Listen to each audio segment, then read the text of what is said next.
It is a victory Monday in Kansas City, fourth Super Bowl in 5 seasons for the Chiefs. Welcome in. Good morning. The sun is out. It's going to be 57 degrees. We haven't started off a week like this in a very long time in this town. And who better to have on than Kansas U.S. Senator Roger Marshall joins us on a victory Monday. Good morning, Doc. We appreciate you being here. How about that win yesterday? Oh, Pete, it's so great to talk to you and celebrate. Where do we start? Game ball, I'm giving to Spags and the defense. Yes. Lots of game balls to go out there, but that was an incredible plan. And, Baltimore turns the ball over 3 times, 95 yards of penalties. Spags was living in Lamar Jackson's head the whole game. So congratulations to Chiefs Kingdom. Wow. No doubt about it. Super Bowl. Now, I did see, there were some politicians out of D.C. there. I saw Nancy Pelosi was in Baltimore for the game. Any chance, were you there yesterday?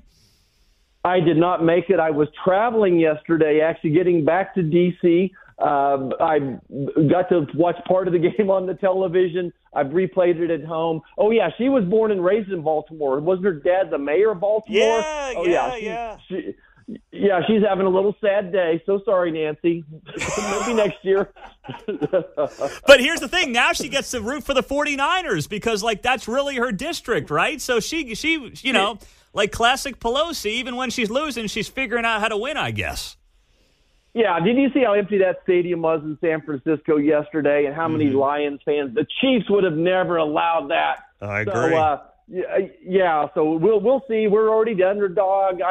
Patrick Mahomes woke up today. He's the underdog. Mm-hmm. I love this team the last 2 weeks with that chip on their shoulder, You got it. Yeah, exactly. I think he's risen his game, but played within the team concept. We didn't have to score 40 points yesterday. Mm-hmm. So just really like the team concept here. Of course, we may never see another Travis Kelce in our entire lifetime. Mm-hmm. Congratulations to him, breaking Jerry Rice records every week. So a great team effort. This is almost, we can't say the L word yet, legacy, but the franchise of all times that we'll see. No doubt. All right, let me ask you, Senator, where we're at right now with these border negotiations. Obviously, it's top of mind for millions of Americans and Kansans and Missourians as well. What's going on there? There's been talks about a deal on the House side, on the Senate side. I mean, where are we at right now? Yeah, Pete, we're treading water. We haven't really made any progress, I think, in 6 or 8 weeks. To your point, though, this is the number one concern of Kansans, of Americans. You have lots of people from Missouri listening to you as well, Missourians as well. This is their number one concern is this open border, the lawlessness that it creates. Our number one national security issue is this open southern border. And really what we're hung up on is policy, and particularly the parole. So under Barack Obama, he paroled 5,000 people per year. This is Barack Obama, 5,000 per year. Joe Biden is paroling 700,000 people per year, just waving his hand and saying, come across the border no matter what your reason is. We're going to accept you, not to mention 30,000 Chinese nationals, 1.5 million gotaways, and on and on and on. We've talked about this, fentanyl poisoning. So Joe Biden won't agree on the parole part of it, and we shouldn't agree on anything until we agree on everything.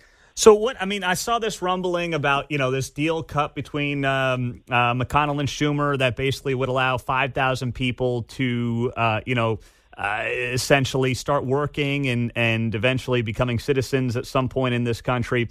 Senator Langford down in Oklahoma was a part of that as well. Is that dead? Is there any chance that happens? I think there is a chance, but we haven't seen a text on anything. So what James would do is describe that 5,000 as the break glass. We think if the right policies are in there, that it could decrease this to 1,000 people a day. But it matters who's in the White House. It just seems like this White House, no matter what laws there are, he breaks them. So, day after day, he continues to break the law. So back to this parole thing, the law clearly says individual case, one by one at a time, and he's paroling tens of thousands of people at one time as well. So it's possible. Maybe we'll see the text this week. We've been promised text for several weeks. The devil's in the details. You wouldn't buy buy a house until you saw the contract itself. So we need to see the details. So there's a small chance. I don't know. And when you look at this, I mean, the president is now saying, well, I got to get Congress to pass something before I can fix the border. Let's be very clear, Senator. I know you know this, but just to reiterate it, you've been down there. He could go back to President Trump's policies on the border, and a lot of this comes to an end yesterday, but he doesn't want to do it. Yeah, it is that simple, and that's why I've had my concern negotiating with them. I don't negotiate with people that I don't share the same common goal. And I've yet to hear Joe Biden say, I want to secure the border. All Joe Biden talks about is greasing an immigration system to get more people across the border. So his goal is to get as many people across the border as he can. He doesn't care if it's legally or illegally, and to get funding for Ukraine. His only national security foreign policy issue that he could kind of celebrate is that Ukraine is hanging on by a thread.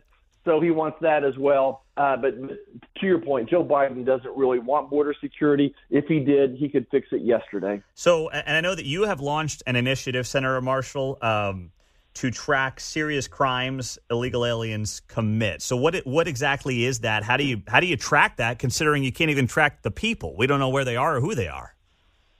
Well, we continue to see crimes committed by illegal aliens, people with criminal records that have been let into this country, some of them even terrorists that have been let into this country. So we have a Twitter thread, a thread on X, just documenting, showing Americans that indeed we have a national security issue right now. So we're going to continue to highlight as these crimes are committed by illegal aliens to make sure that they're on a thread.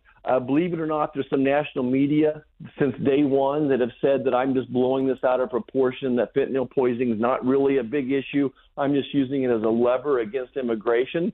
Certainly tell that to these families that have lost loved ones, that some of these crimes look like something Hamas would do, where they're raping and torturing women and children as well. So it's very real. We're documenting that just to show the national media this is indeed a problem. It is. 8.5 million is the estimated number during this president's term, and that would be a top 15 state in population in this country.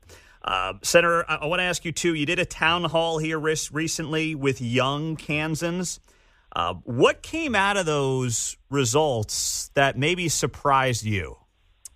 Yeah, you bet. So we do telephone town halls. We had about 4,000 young Kansans on the call. We also did a similar one with senior citizens. And both of them, their number one concern is the border. But the surprising issue to me is number two is a threat to their constitutional rights. Young adults, young Kansans, senior citizens both feel like that their constitutional rights are being threatened. Number three was inflation, the economy. People are numb to inflation, but I was shocked to see that constitutional concern about your constitutional rights has raised to number two. So is that something now, from your perspective, you just got to keep an eye on when it comes to things potentially coming out of D.C.?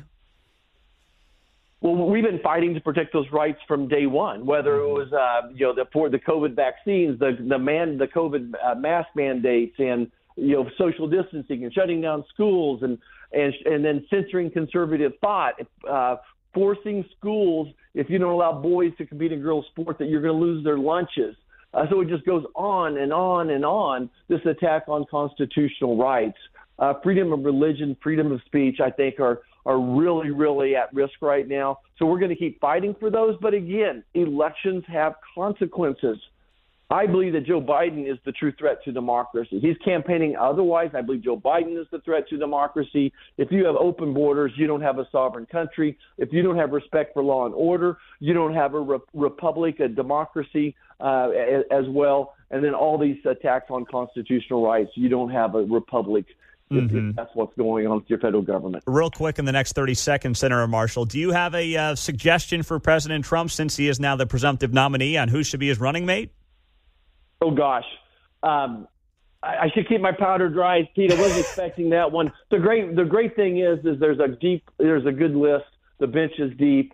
Sarah Huckabee Sanders did a great job as press secretary. She's tough as nails. So I think that she's got, again, thinking of the future of the of the republic. Whoever is this vice president candidate should be a person that has potential to be the president as well. Tim Scott would be good. The list goes on. Nikki Haley still would probably in the running for it. We'll see. He's got a great gut instinct, and we'll support the nominee. All right. Well, Senator, we appreciate it. Go Chiefs, and we may catch you before the Super Bowl in a couple of weeks. Thanks, as always, for the time. You bet, Pete. Great to talk to you. Go Chiefs. There you go. Senator Roger Marshall on KCMO Talk Radio 95.7 FM.